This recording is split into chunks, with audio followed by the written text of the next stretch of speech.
Halo pemirsa, apa kabar Anda hari ini? Salam sehat untuk kita semua. Jumpa lagi bersama saya, Dea Yujihan, dalam program Teras Negeri. Pemirsa, program Teras Negeri ini dapat Anda saksikan di kanal YouTube Tempo.co serta saluran digital TV Tempo. Dan hari ini bersama saya sudah hadir Bapak Bupati Aceh Barat, ada Bapak Ramli MS. Apa kabar Bapak? Alhamdulillah baik. Alhamdulillah baik ya. Terima kasih sudah hadir di Tempo hari ini ya. Baik, Dan pemirsa, informasi untuk Anda bahwa acara yang kami selenggarakan hari ini sudah mengikuti protokol kesehatan yang berlaku.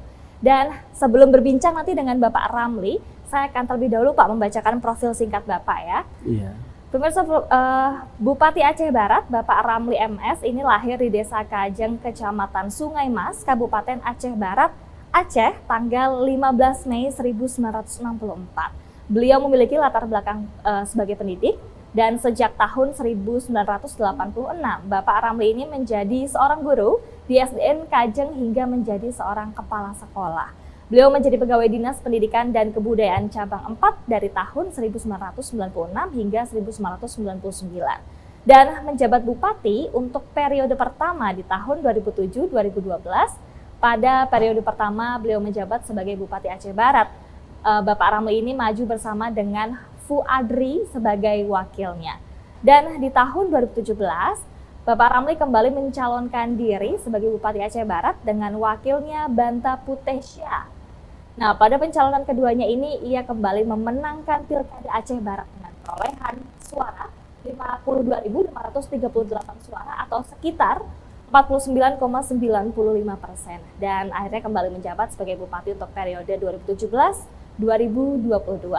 Nah, semenjak beliau menjabat sebagai Bupati Aceh Barat pada periode kedua tahun 2017-2022, sudah ada belasan penghargaan yang diterima, seperti penghargaan yang diberikan oleh Gubernur Aceh, Menteri Keuangan, Kementerian Pan-RB, Kemendagri, BPJS Kesehatan Pusat, BPKRI, Ombudsman, Kementerian PPN Bappenas, Kementerian Kesehatan, dan juga BKKBNRI. Dan dari belasan penghargaan yang ia terima tersebut, kebanyakan didapat atas keberhasilannya memimpin dan juga membawa Aceh Barat menjadi salah satu kabupaten yang berada di wilayah barat selatan Aceh menjadi jauh lebih maju dan tentunya lebih baik lagi. Nah, kira-kira pemirsa, seperti apakah perkembangan dan juga kemajuan Kabupaten Aceh Barat? Kalau begitu langsung saja kita tanya ke Bapak Bupati. Pak, sehat ya Pak hari ini ya? Alhamdulillah sehat. Terima kasih sudah hadir di kantor Tempo hari ini dan juga berbincang dengan Jihan dan juga nanti dengan pemirsa tentunya. Bapak, pertanyaan pertama ini saya ingin tanya-tanya terkait, ini kita masih ada di situasi pandemi COVID-19 ya, walaupun sudah berjalan 1,5 tahun lebih begitu. Kira-kira apa saja sih yang Bapak Ramli ini sudah lakukan untuk mengajak masyarakat supaya terus mengikuti program vaksinasi COVID-19, Pak? Iya, di sana pertama masyarakat tidak menerima. Oh, awalnya seperti Ya, itu. awalnya. Namun sedikit demi sedikit dengan tindakan-tindakan persuasif, memberikan penjelasan-penjelasan kepada masyarakat dan menghilangkan rasa ketakutan dan hoak kepada masyarakat, sehingga masyarakat hari ini terima dan sudah tahu berapa pentingnya nilai kesehatan itu. Karena vaksin itu dulu sebelum dulu sudah ada. Dulu kan modern cacar. Betul. Ada yang digaris, ada yang ditutup, ada yang disuntik. Sudah kita ingatkan masyarakat ke sana, dan alhamdulillah masyarakat sudah terbuka. Berarti mereka naik haji tetap disuntik. Kemudian kita berikan contoh misalnya di Arab Saudi, dengan kebesaran mereka, dengan kepintaran mereka memahami tentang penting kesehatan. Hari ini insya Allah sudah dibuka kembali bisa umroh. Nah, itulah pandangan-pandangan Muslim di sana kan. Kita harus membawa juga ketokohan Muslim di sana. Dan insya Allah semua pesantren sudah dilakukan vaksinasi, sudah hampir 49%. 49% ya? Iya, sudah selesai di vaksinasi. Vaksinasi 1 dan 2? Iya, sudah sampai ketiga. Oh, vaksin ketiga. Karena di sana kan sudah masyarakat mau vaksinnya tertunda. Tidak cukup vaksin. Oh, baik. Insya Allah masyarakat udah mau sekarang. Tapi antusiasmenya sudah cukup tinggi Sudah dibandingkan tinggi. awal-awal. Awal-awal, karena hoak-hoaknya dulu. Baik. Ya. Nah, ngomongin soal hoax, Pak, apa tindakan yang Bapak lakukan dan juga jajaran tentunya ya untuk menangkal hoax-hoax yang memang apalagi saat pandemi itu banyak sekali berseliweran informasi di sosial media, bahkan di grup-grup WhatsApp dan segala macam. Itu apa yang dilakukan, Pak? Yang kita kabarkan bahwa tidak ada ayah yang ingin membunuh anak. Tidak ada pemerintah yang ingin menyengsarakan masyarakat. Semua pemerintah mau melihat masyarakat itu sehat, nyaman. Nah, jadi nggak mungkin ada awak-awak kalau memang pemerintah itu ingin menyengsarakan rakyat. Tidak mungkin. Tapi yang ada dalam pikiran pemerintah adalah bagaimana masyarakat itu adalah sehat, walafiat. Salah satunya itulah menjadikan kita melakukan cuma vaksin, kadang-kadang saya bukan vaksin saya sebut di sana, tapi juga imunisasi, begitu. Oh, begitu. Dan mereka sudah paham betul itu. Oke. Bapak kemudian bicara soal capaian angka vaksinasi saat ini, apa betul Pak capaian vaksinasinya masih di angka 37% dari total penduduk? Kemudian ada tidak sih Pak upaya yang dilakukan untuk mempercepat lagi? Kalau tadi memang disebutkan di awal warga sebetulnya sudah cukup antusias ya, tapi apa yang dilakukan untuk mendorong supaya lebih banyak lagi orang yang mau terbuka untuk? Sebenarnya data itu salah tuh. Oh, begitu. Bukan 37%, karena ada WA kepala dinas kesehatan udah 40% lebih, 49 kalau nggak salah semalam di WA. Kita terus pantau kan, apalagi ini kan data awal tuh. Oke, baik. Ya. Nah kemudian untuk ini 49%, untuk semakin tinggi lagi angkanya, apalagi Pak yang dilakukan? Terus kita dengan Khatib, dengan para ulama, mereka memberikan penjajakan agar memang vaksin itu penting. Mungkin nanti sering saya ngomong dengan masyarakat di pidato-pidato saya, kita jangan tertipu dengan sebuah hoax. Nanti suatu saat orang Islam yang meninggal semua. Nanti mungkin pihak-pihak lain yang hidup di Aceh, di Indonesia ini. Jadi orang-orang yang beragama hilang semua, karena perang ke depan kan perang biologis, bukan lagi perang senjata. Jadi yang dilakukan hari ini adalah penangkalan, imunisasi kepada kita agar kita bisa melawan kuman-kuman. Dari mungkin ke depan ada perang-perang biologis, kita nggak tahu.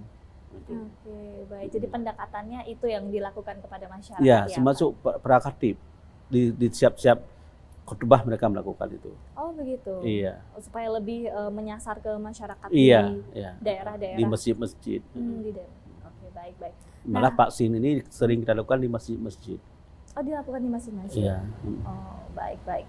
Bapak kemudian bicara soal proyek strategis sih Pak yang sedang dilaksanakan di Aceh Barat begitu ya. Salah satunya adalah Jalan Lingkar Tembus atau Ring Road, betul ya Pak? Iya. Yang menghubungkan antara desa terpencil, antar kecamatan. Nah, kira-kira kalau dari dampak sosial dan juga ekonominya nanti yang diharapkan atau ditargetkan sejauh apa sih dampaknya Pak? Itulah yang dulu yang kita lakukan di Aceh ini kan dua pasca di sana.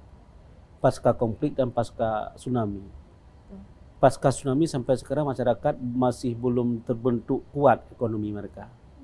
Sedangkan pasca konflik pun mereka belum sejahtera sampai hari ini. Itulah yang kita lakukan, bahwa langkah pertama kita lakukan itulah ring road. Kemudian kita bagi kebun kepada masyarakat, kebun karet. Terus kita bagi kebun sawit dan kita bagi sekarang pinang, agar mereka betul-betul ada lapangan kerja 25 tahun yang akan datang. Dan alhamdulillah periode pertama sudah selesai, mereka sudah bisa menggeres karet. Tentang pertanian, kenakan sawah tak ada hujan. Ya, kita bagikan sumur bor masyarakat dan usahakan upayakan 1000 heng traktor. Dan alhamdulillah di sana surplus padi sampai 180.000 ton kalau nggak salah saya. Belum pernah dalam sejarah di sana di Aceh Barat.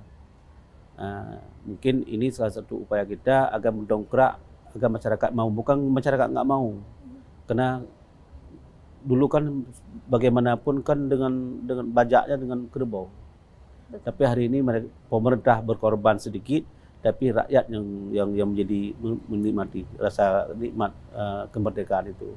Oke, baik Bapak mungkin ada persentase angka begitu ya, kira-kira ada berapa banyak desa yang akan keluar dari keterisolasian jika nantinya ring road ini sudah jadi betul dan bisa difungsikan oleh masyarakat? Sekarang guru-guru SD udah banyak marah. Kenapa tuh Pak? Biasanya mereka kan dapat tunjangan daerah terpencil.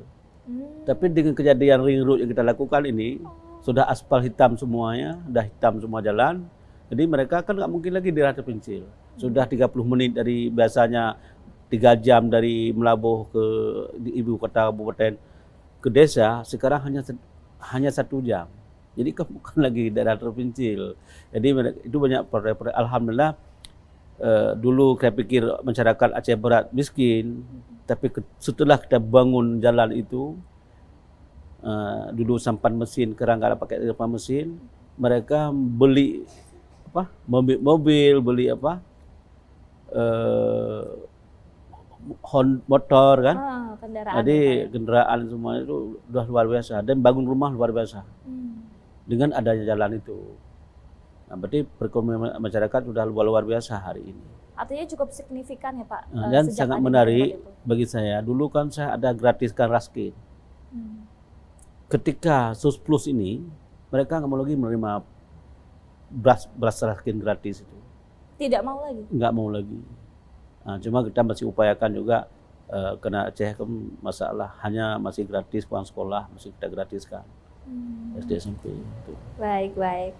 Nah Bapak Ramli, pertanyaan selanjutnya ini, informasinya dalam rapat koordinasi pimpinan Dewan Ketahanan Pangan ini, Bapak Ramli sempat mengusulkan 2 solusi ketahanan pangan di Provinsi Aceh, yakni ketersediaan dan akses terhadap pangan. Nah, kira-kira berapa luasnya lahan produksi yang dibutuhkan untuk meningkatkan produktivitas itu, Pak? Kalau itu kan setiap kabupaten ada, setiap kecamatan kita udah maksimal di sana. Hari ini kan butuh regulasi, yaitu keterbenturan masalah ekonomi, pembinaan peta hasil pertanian ya, itu karena kita pangan ya, karena kita sangat sedikit menganggarkan dana. Tapi hari ini kita upayakan 10% dari APBD dan 10% dari APBA. Itu kesepakatan kita sebagai seluruh bupati Aceh kemarin. Nah, dan ini hanya tergantung gubernur, mau nggak beliau. Kami sudah siap, untuk bupati-bupati sudah siap menganggarkan 10% dana APBD untuk menganggarkan kepada ketahanan pangan ini. Insya Allah. Sudah sepakat ya Pak? Iya, sudah sepakat. Oke, baik. Nah Pak, boleh cerita dong Pak soal konsep revitalisasi pertanian yang Bapak siapkan itu seperti apa? Kita kan ada beberapa kerja, kita tugaskan pertama dengan penyuluh-penyuluh pertanian. Kemudian lahan-lahan itu sudah maksimal kita lakukan, baik dengan cetak sawah baru dulu. Kemudian ada tanaman palawija semacam apa namanya, jagung. Sekarang memang lagi baru sebulan yang lalu lah kita lakukan tanam bersama Perdana jagung di Aceh Barat. Terus kita kembangkan juga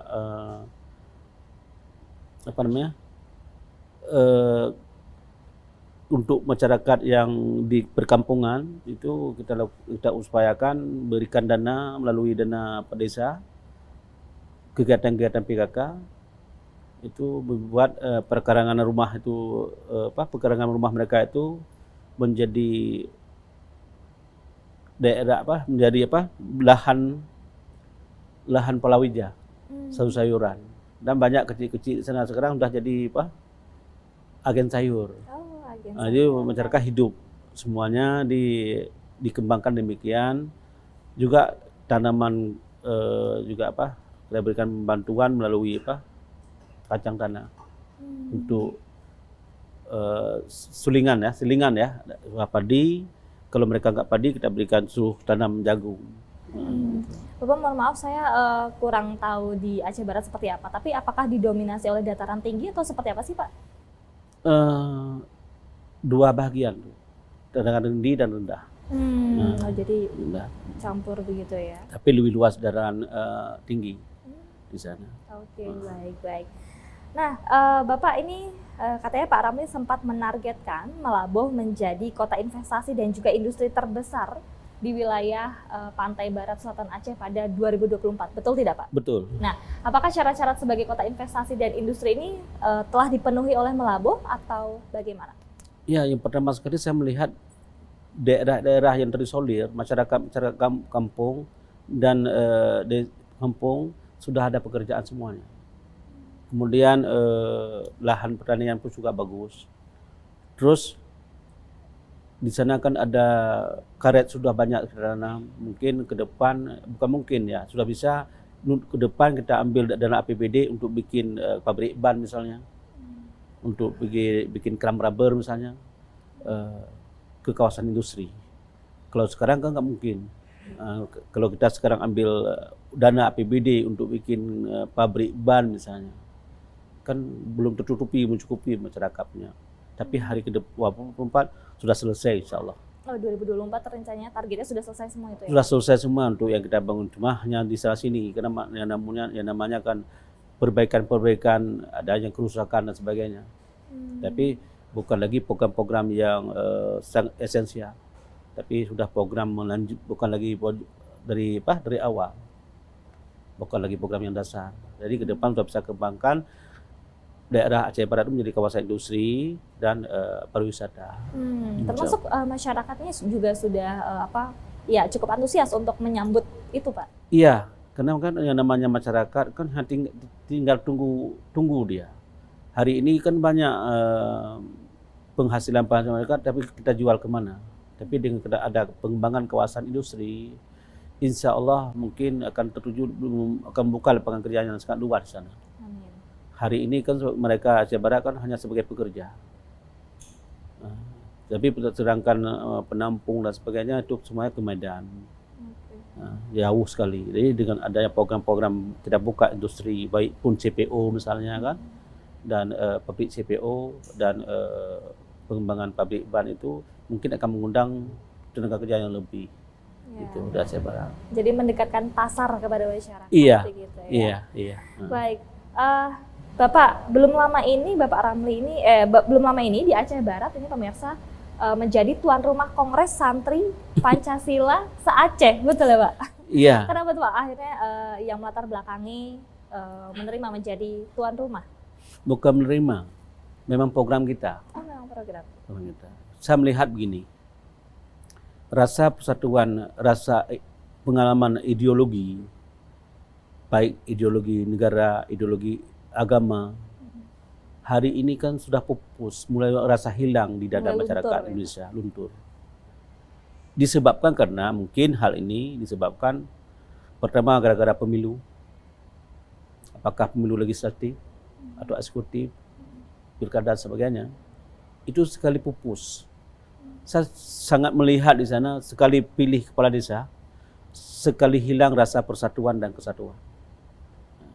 Juga hilangnya rasa ideologi di masyarakat juga gara-gara mungkin karena tingkah laku para pemimpin. Mungkin termasuk saya yang tidak diinginkan, yang tidak sesuai dengan norma-norma Pancasila itu. Maka di sana muncul sebuah ide dari para ulama untuk melakukan Kongres Santri Pancasila itu. Sehingga kita mendorong terus masalah itu. Dan hadir di sana Ketua BPIP datang ke sana untuk membuka acara tersebut. Dan alhamdulillah sekarang saya sudah bangun balai tahun 2022 saya bangun balai Santri Pancasila. Balai dan Santri Pancasila. Dan satu tugu Santri Pancasila di Aceh Barat, insya Allah. Rencananya kapan tuh, Bapak? Pulang di sini udah mulai bangun. Oh, iya, mantap. Nah, karena itu hasil ada uang terkumpul sedikit kemarin dari Kongres, ada lebih sedikit telah bangun tugu Pancasila itu. Dan inilah latar belakang kita agar bagaimana ulama itu berperan kembali yang melahirkan Pancasila kan para tokoh-tokoh agama dulu, apakah Muslim, apakah non-Muslim, yang mengagas juga melahirkan negara juga mereka. Santri kan ada dulu kita dengar Allahu Akbar itu Allahu Akbar itu kan santri. Nah, jadi hari ini yang bahwa yang punya negara ini adalah orang yang beragama. Dan yang berhak mengawal pun orang yang beragama. Apakah dia Muslim, non-Muslim, Buddha, Hindu, Kristen, dan Katolik ya. Sepakat, ada 5 agama itu. Jadi jelas mungkin yang mengganggu ketentraman ini mungkin orang-orang yang non beragama. Jadi kita upayakan inilah agar di sana pesantren-pesantren melakukan kita latih anak-anak pesantren untuk menjadi duta-duta sebagai guru untuk memberikan pelajaran Pancasila di setiap pesantren. Dan saya menganggarkan anggaran sebagai pemerintah Indonesia. Ada anggarannya juga ya Pak ya? Kita berikan anggaran untuk mereka, kita gaji mereka. Nah, kemudian kita bawa itu ada di sana kan ada muatan lokal. Jadi ada guru-guru muslim, guru-guru agama, guru-guru pesantren mengajar di SD, SMP gitu. Dan juga di sana juga kita bentuk kampung muslimin. Nah, jadi kampung muslimin itu kita bentuk di tempat-tempat yang rawan narkoba. Sini banyak narkoba, banyak yang tingkah laku masyarakat yang tidak bermutu. Kita lakukan di situ adalah bentuk kampung muslimin. Dibangun kampung muslim di situ. Muslim di situ. Dan alhamdulillah di sana kan cukup rukun antara umat beragama. Dan kemarin juga waktu kita lakukan kongres juga bertemu dengan FKUB, termasuk romo-romo di sini datang, kita undang ke sana. Jadi kita sepakat semua agama itu yang bahwa agama semuanya tidak sama. Tapi misalnya Islam kan asyhadu an la ilaha illallah wa asyhadu anna muhammadar rasulullah. Mungkin agama Kristen nggak mau dia mengucapkan asyhadu an la ilaha illallah. Berarti di situ kesimpulannya tidak sama agama itu dalam bentuk beribadahnya, berubudiyahnya. Apa juga ini kesepakatan kami bahwa yang mengakui kita agama ini kan negara, itulah Pancasila. Jadi alhamdulillah demikian kesepakatan kami kemarin. Baik, jadi intinya mengupayakan ini ya Pak, kerukunan antar umat beragama. Iya. Memberikan contoh kepada masyarakat juga. Itulah Pancasila itu. Ya. Kemarin kan sering kita dengar kami kemudian saya Muslim mengemblengkan agama bahwa yang benar adalah agama Islam saja. Juga orang Kristen tentang menggemblengkan mendidik umatnya tetap mengatakan agamanya yang benar. Buddha juga demikian. Itu kan di tempat masing-masing. Nah, kalau kami di masjid, jadi kalau kami lagi menggemblengkan umat, jangan tersinggung, jangan dengar oleh agama lain. Jadi kami pun nggak perlu ya dengar apa yang digemblengkan di agama-agama lain. Jadi itu sudah sepakat kami. Karena di Islam itu ada lakum dinukum waliyadin. Agamamu untukmu, agamaku untukku. Dan juga waktu hijrah Rasulullah SAW ke Madinah, yang pertama lahir di Rasulullah bangun itu, Nabi Muhammad bangun itulah Masjid Madinah. Yang kedua melahirkan Piagam Madinah. Di dalam Piagam Madinah itu boleh hidup Muslim, boleh hidup berdampingan dengan non-Muslim. Nah, itu cukup menarik di situ. Jadi kami diharamkan membunuh non-Muslim. Kalau kami bunuh non-Muslim itu dosa besar bagi kami. Islam. Jadi di Islam itu tidak ada ajaran teroris. Nah, nggak boleh. Itu nggak ada teroris. Maka di Aceh itu nggak hidup teroris. Kenapa? Islam di Aceh itu bukan Islam fanatik. Islam sejati. Islam yang dipelajari.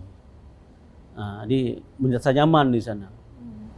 Baik, baik itu kan yang Bapak dan juga teman-teman ajarkan kepada masyarakat. Tapi realitanya masyarakatnya memang juga sudah punya budaya atau kultur saling menjaga dengan umat lain juga berarti Pak? Iya. Sudah terbangun. Sudah terbangun. Saya bilang sama yang sebenarnya Kristen, mereka mau bangun gereja. Cukup dengan kios ini saya bilang, cukup dengan toko saya bilang. Jangan besar sekali. Kita paham bahwa kita minoritas. Kayak Muslim di Bali misalnya, kan tunduk pada Hindu. Jadi inilah yang kita harus akui, saya bilang. Jadi jangan sekali-kali nanti Bapak, kami harus bangun gereja yang sangat besar ini. Kalau ada provokasi yang melakukan, mau bilang apa kita nanti ke depan. Yang penting Bapak bisa ibadah. Tidak ada yang melarang ibadah. Kita sepakat itu. Ini juga yang melatar belakangi Bapak untuk berencana membangun gedung Pancasila berarti Pak? Iya. Dan sudah kita anggarkan dan anggaran. Jadi apakah Hindu, Buddha datang di situ, bermusyawarah lah di situ. Iya. Di Balai Pancasila itu. Bhinneka Tunggal Ika. Iya, Bhinneka Tunggal Ika. Baik, luar biasa. Nah, beralih ke pertanyaan selanjutnya Bapak, ini kan jabatan Bapak Ramli akan berakhir di tahun depan atau di tahun 2022 begitu ya. Nah, kira-kira apakah menurut Bapak pribadi semua janji-janji kampanyenya sudah dipenuhi Bapak? Kemudian apa yang akan Anda lakukan setelah lengser dari posisi Bupati? Iya. Alhamdulillah semua janji-janji dan visi-visi saya dulu sudah terlaksanakan. Yang belum ya, yang belum cuma ada Bapak sediakan lab bahasa internasional. Lab bahasa internasional yang gratis. Itu kita buka bahasa Arab, bahasa Inggris, bahasa Jepang, bahasa Mandarin ya. Wow, lengkap. Ya, jadi insya Allah tahun 2022 ini sudah ada anggaran dan gedung sudah kita bangun. Oh, gedungnya sudah ada? Sudah kita bangun. Berjalan saja prosesnya atau bagaimana Pak? Cuma kita sediakan dana untuk guru-guru, kita gaji guru-guru, dan masyarakat gratis semua. Mau belajar bahasa apa dari itu. Gitu. Wow, ini untuk cuma itu sedikit lagi. Nanti kemudian ke depan, kita kan nggak merencanakan boleh kan, tapi yang mendaki kan Allah semuanya. Saya kemarin ada dipinang oleh Pak Mu'alim, Ketua PA KPA untuk mencalonkan Bapak sebagai Wakil Gubernur. Dan saya bersedia untuk itu, insya Allah. Karena saya ingin, kalau saya terpilih nanti, saya hanya betul-betul ingin membantu Gubernur seutuhnya. Artinya apa? Kalau kita menjadi wakil, anggap saja istri yang ke-7 yang sakit jantung. Oh begitu? Iya, yang sakit jantung kan begitu. Jadi jelas nanti saya betul-betul untuk bantu Gubernur. Cukup sakit kita, kalau kita naik dua-dua, kemudian waktu kita naik enak, ketika wakil kita menyeberang ke tempat lain, itu kan nggak nyaman seorang bupati, seorang gubernur. Dan inilah yang kita upayakan ke depan. Kalau nantinya saya dipercayakan oleh PA KPA dan oleh masyarakat Aceh untuk mendampingi Mu'alim itu. Jadi sudah ada pandangan nanti jika dipercaya ya Pak? Iya, insya Allah. Oke. Baik, nah Pak, saya juga akan minta pendapat Bapak nih soal rencana pemekaran Kabupaten Barat Selatan Aceh atau Barsela ya Pak singkatannya? Barsela. Nah, dan Kota Madya Melabo, menurut Bapak seperti apa Pak peluangnya? Kalau dilihat dari luasnya wilayah Aceh, kalau pemerintah mampu, bagi kita nggak ada masalah. Tapi kita hari ini melihat utang negara kan cukup banyak, ya kan? Utang negara Indonesia cukup besar itu, mungkin sudah sampai 6.000 triliun. Kan nggak mungkin pemerintah hari ini berutang ke luar negeri untuk gaji bupati baru, gaji dewan baru, gaji SKPA baru. Mungkin kalau itu sudah saatnya, nggak ada masalah bagi kita. Jika memang dirasa sudah siap gitu ya? Siap, negara sudah siap belum? Oke. Nanti kan kalau kita terus melakukan uang itu kan hanya untuk birokrasi. Bagaimana dengan rakyat? Nah, itu yang harus kita pikirkan. Nah, jadi uang itu hanya untuk gaji birokrasi, bukan pembangunan untuk rakyat lagi ke depan. Begitu. Kalau negara sudah mampu, nggak ada masalah di sana. Ya, saya cukup bersyukur kalau negara sudah mampu untuk dimekarkan. Memang luas sekali Aceh itu. Oh, sebegitu luasnya Aceh ya? Iya. Kadang-kadang antara kabupaten dengan kabupaten ada kayak kalau di kabupaten sampai ke ibu kota provinsi ada yang 9 jam perjalanan. Kalau kabupaten saya 3,5 jam ke kota ibu kota. Ada yang 10 jam, ada yang 6 jam, kan sangat luas. Kalau 8 jam itu kan kayak di sini sampai ke Jawa apa tuh? Ke Jawa Tengah. Jawa Tengah kan? Jawa Timur Pak. Jawa Timur, kalau 9 ya. jam. Iya. Di sana ada 9 jam.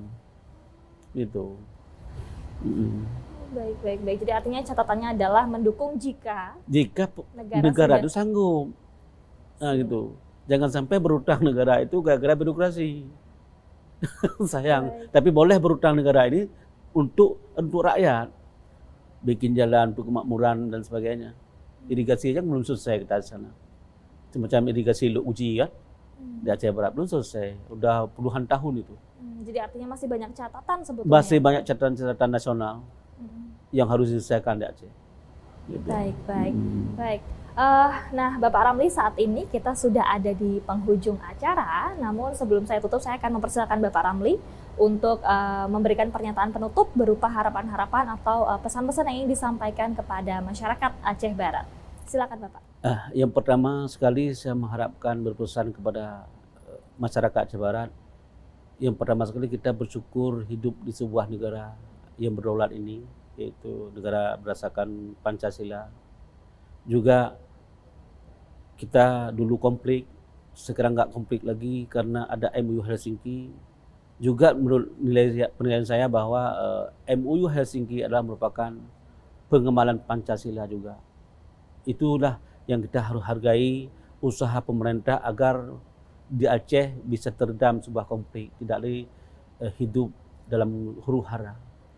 Kemudian kita pun jangan terpancing dengan berbagai keadaan, hoak dan sebagainya. Dan kita harapkan kepada pemerintah melihat Aceh itu adalah merupakan sebuah negara kesatuan yang rakyat butuh perhatian pemerintah. Gitu. Dan kita harap pada pemerintah Indonesia agar rakyat Aceh itu betul-betul sangat besar rasa nasionalis. Apalagi kemarin kita lihat semangat para ulama dalam melakukan Kongres Santri Pancasila itu, betul-betul mereka mengeluarkan pendapat-pendapat agar pemerintah Republik Indonesia itu betul-betul mewujudkan di situ.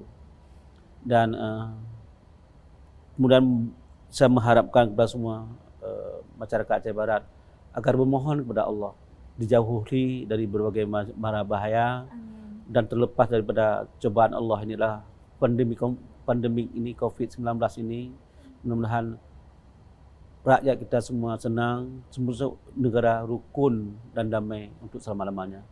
Terima kasih. Amin. Mudah-mudahan doa-doa baiknya diijabah ya Pak. Dan juga di Tempo ya, terima kasih kepada Tempo ya. Terima kasih Sudah buat mengundang Bapak. saya. Saya pun nggak tahu kenapa Tempo membidik saya. Mungkin ada alasan-alasan apa, saya pun nggak tahu. Baik. Oke. Namun ya bahwa saya bilang sama Mbak ya, belum tentu orang-orang yang bilang nasionalis, belum tentu mungkin dia bisa menyelamatkan negara itu. Mungkin para pembangkang-pembangkang itulah bisa memberikan sebuah kontribusi kepada negara ini. Alasan apa mereka berontak, yang orang-orang berontak? Mungkin demikian Mbak ya. Baik. Terima kasih. Terima kasih sekali Pak atas waktunya hari ini sudah berbincang dengan kami di Teras Negeri. Mudah-mudahan semuanya berjalan baik tentunya. Iya. Bapak sehat selalu juga agar bisa lebih maksimal. Dan insya Allah juga saya undang nanti Tempo ke sana. Amin. Terima kasih Bapak Ramli. Baik. Nah ini saya juga sebetulnya penasaran Pak di Aceh Barat seperti apa. Mudah-mudahan kalau ada kesempatan bisa main ke Aceh Barat langsung. Nanti datang sana. Saya undang insya Allah ya. Nah, pemirsa, itu tadi bincang-bincang saya dengan Bapak Ramli ya, Bupati Aceh Barat. Terima kasih sekali Pak atas diskusinya hari ini, menarik sekali dan bisa menjadi inspirasi mudah-mudahan untuk wilayah-wilayah lainnya. Dan pemirsa, Teras Negeri akan tentunya kembali berbincang dengan sejumlah kepala daerah yang akan banyak memberi inspirasi untuk kemajuan negeri. Dan akhir kata, saya Dewi Cihan beserta seluruh kerabatku yang bertugas, pamit undur diri, selamat pagi dan sampai jumpa.